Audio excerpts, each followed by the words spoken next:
के अपने आराध्य देव को न प्राप्त करें। आराध्य देव की प्राप्ति के लिए संघर्ष सहना अत्यंत आवश्यक है। कष्ट सहना, जो अंदर जलन हो रही, जो विकारों की जलन हो रही, सहो भाई, इनकी पूर्ति से कुछ नहीं होगा। इनको से एक बार लड़ जाओ, एक बार निकल जाओ तो जन्म जन्म की लड़ाई जीत जाओगे। जिसकी शुद्ध भक्ति होती है उसको अपने प्यारे के नाम जब किसी और कुछ अच्छा ही नहीं लगता है। बस उसकी लीला कोई सुना दे, उसके गुणों की चर्चा करा दे, उसकी रूप माधुरी का चिंतन करे। तो मेरे प्रभु का स्वभाव है कि जो प्रभु को जपते हैं, प्रभु उनको जपते हैं। ये बात समझ लो। आप प्रभु की लीला कथा सुन रहे, प्रभु आपकी को देखकर इस भाव से, जब हमारा हृदय पवित्र होता है तभी हम भगवान को भाव से बच पाते हैं। अभी भाव नहीं, अभी तो भाव की केवल बातें सुना के बातें करते हैं, भाव नहीं जागृत हुआ। भाव जागृत होने पर इन तीन पर आपका महत्व नहीं रह जाएगा।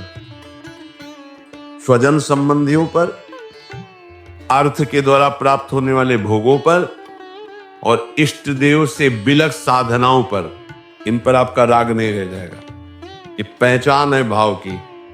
आराध्य देव पर ही केवल, जैसे गोस्वामी जी कहते, बने तो रघुबर ते बने, बिगड़े तो भरपूर, तुलसी औरन ते बने, ताबलिबे पे धूत। जब तक नाशवान पदार्थों में महत्व रहेगा, ये जो श्लोक है कि जिस प्रकार से भक्त मेरी शरण में आता है, मेरा भजन करता, मैं वैसे ही उसका भजन करता हूं। नाशवान पदार्थों का महत्व देने से हमारा मन अपवित्र हो जाता है। नाशवान पदार्थों के भोगने से हमारी इंद्रियां और तन अपवित्र हो जाता है, हमारे कर्म अपवित्र हो जाते हैं, तो जन्म निश्चित हो गया अगला। और जब हम भगवान की शरण में आते हैं, भगवत नाम जप करते हैं, भगवत शरणागत होते हैं, भगवत भक्तों का संग करते हैं, तो सारी मलिनता नष्ट हो जाती। तन की, मन की, स्वभाव की सब मलिनता नष्ट हो जाती। इस बात को समझिए। शरीर, इंद्रियां, मन, बुद्धि, पद, योग्यता, अधिकार, धन, जमीन, जितनी भी ये सब है, इनमें रुचि, आसक्ति, ये तुम्हारे मन को अपवित्र कर देगी, तन को अपवित्र कर देगी, स्वभाव को अपवित्र कर देगी। अगर इन्हीं सभी को प्रभु को समर्पित करके कर्तव्य कर्म का पालन करते हुए नाम जप करोगे तो सब कुछ पवित्र हो जाएगा।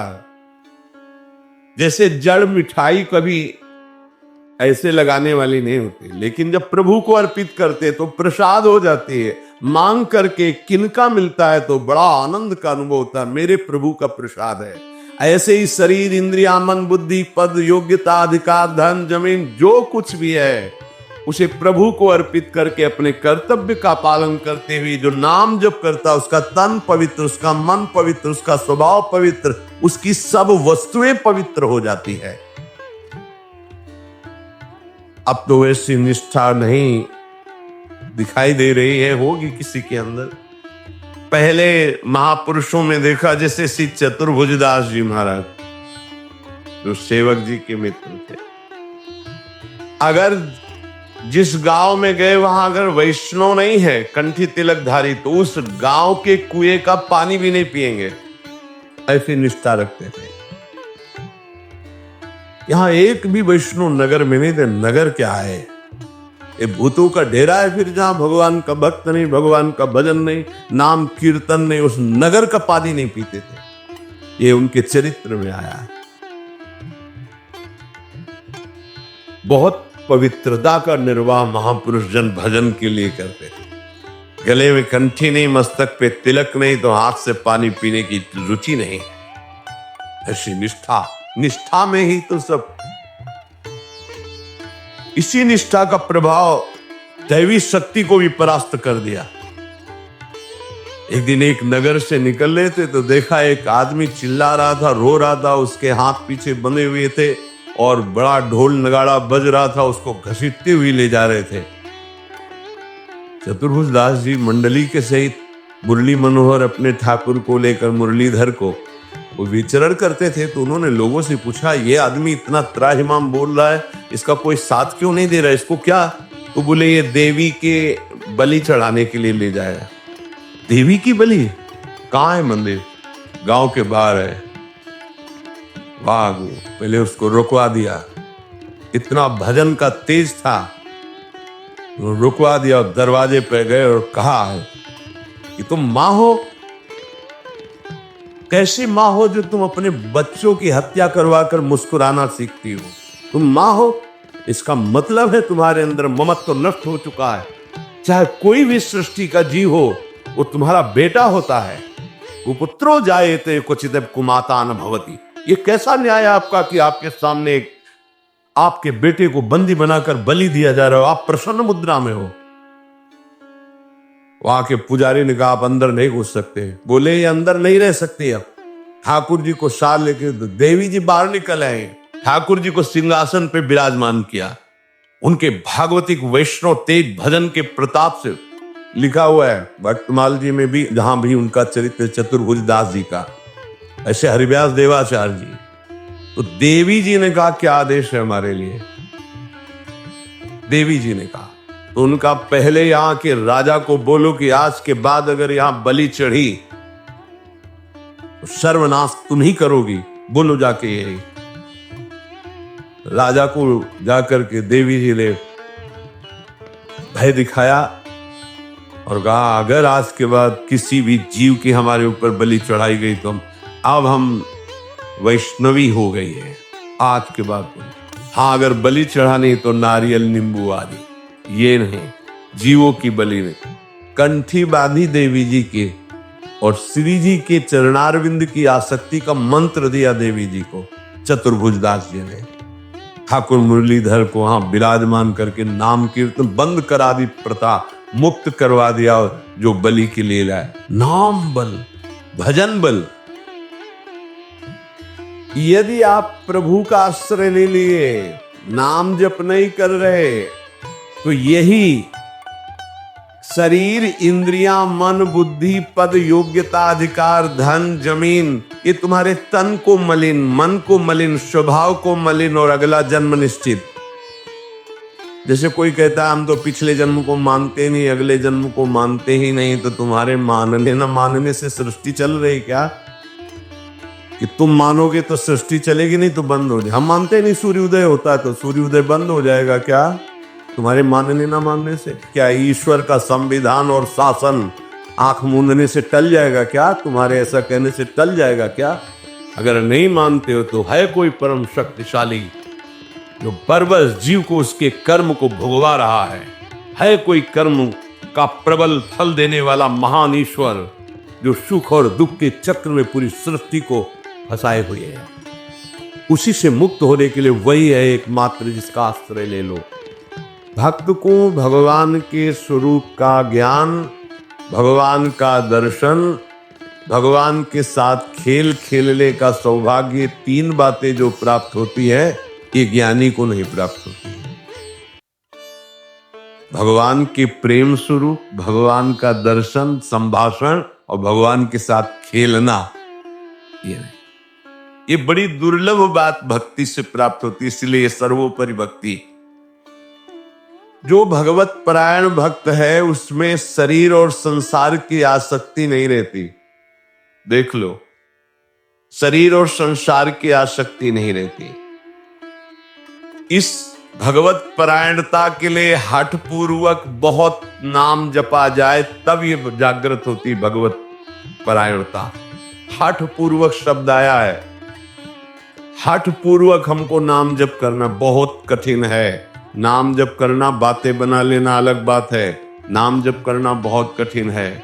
अगर नाम जप हठ पूर्वक करोगे तो संसार शरीर की आसक्ति नष्ट हो जाएगी, भगवत परायण हो जाओगे, भगवान के तत्व का ज्ञान हो जाएगा, भगवान से प्रेम हो जाएगा, भगवान का साक्षात्कार हो जाएगा, भगवान से वार्ता होगी, भगवान के साथ खेलोगे।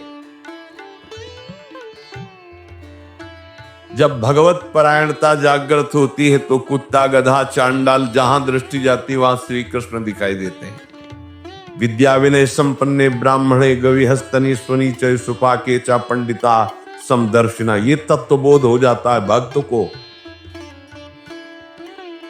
क्योंकि उसकी दृष्टि भगवत स्वरूप हो गई तो पूरी सृष्टि भगवत स्वरूप हो गई। किसकी? जो हठ पूर्वक नाम जप करता है। हठ पूर्वक मतलब स्वाद नहीं मिल रहा, कोई रुचि नहीं, पर गुरुदेव ने कहा इसलिए मुझे जप करना ही है। जब बिना किसी प्रयास के भगवत स्मरण चलने लगे, बिना कोई अटकल लगाए कि अरे सब में भगवान है, और भगवान दिखने लगे, तो समझ लेना चाहिए कि अब हमारा कार्य पूरा हो गया। सर्वत जैसे साधक देखेगा तो पहले स्त्री पुरुष दिखाई देगा, फिर भावना करेगा कि इसमें श्री भगवान है, लेकिन परिपक्व जब हो जाएगा तो ये ढांचे नहीं दिखाई देंगे, केवल भगवान दिखाई देंगे। साधक हठ पूर्वक भजन करता है, लेकिन जब परिपक्व अवस्था आती है तो भजन करना, सोचो कितना आनंद होगा। भजन करना नहीं पड़ रहा, स्वाभाविक भजन हो रहा है, स्वाभाविक स्मरण हो रहा है। देखो,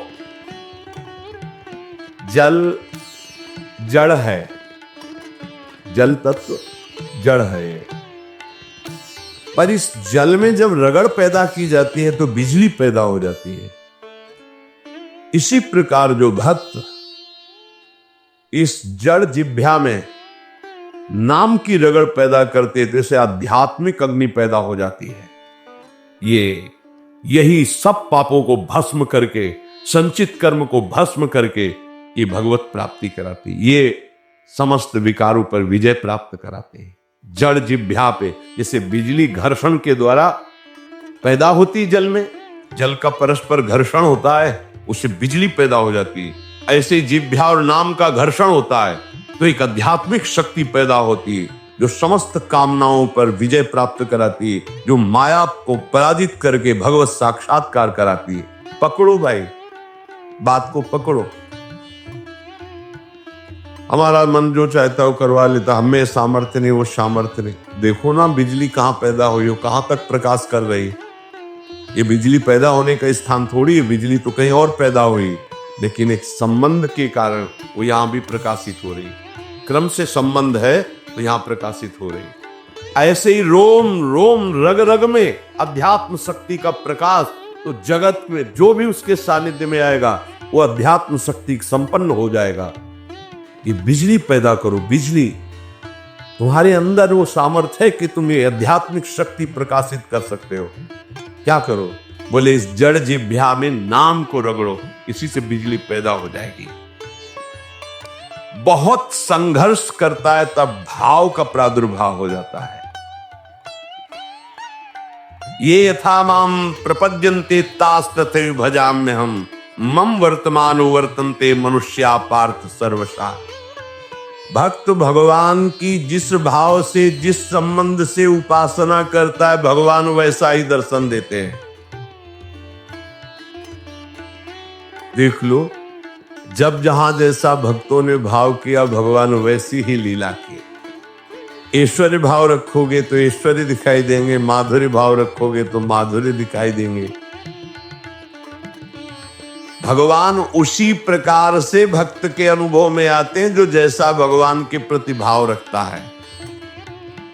कोई भक्त भगवान को अपना गुरु मानता है तो भगवान श्रेष्ठ गुरु रूप में आ जाते हैं। अगर कोई भगवान को शिष्य मानता है, ऐसे संत महात्मा जो भगवान को शिष्य मानते हैं, तो भगवान एक श्रेष्ठ शिष्य बन जाते हैं। देखो, संदीपनी जी के शिष्य बने, विश्वामित्र जी के चरण चापे, वशिष्ठ जी के समीप बैठकर शिष्यत्व स्वीकार कर योग वासिष्ठ का प्रवचन सुना।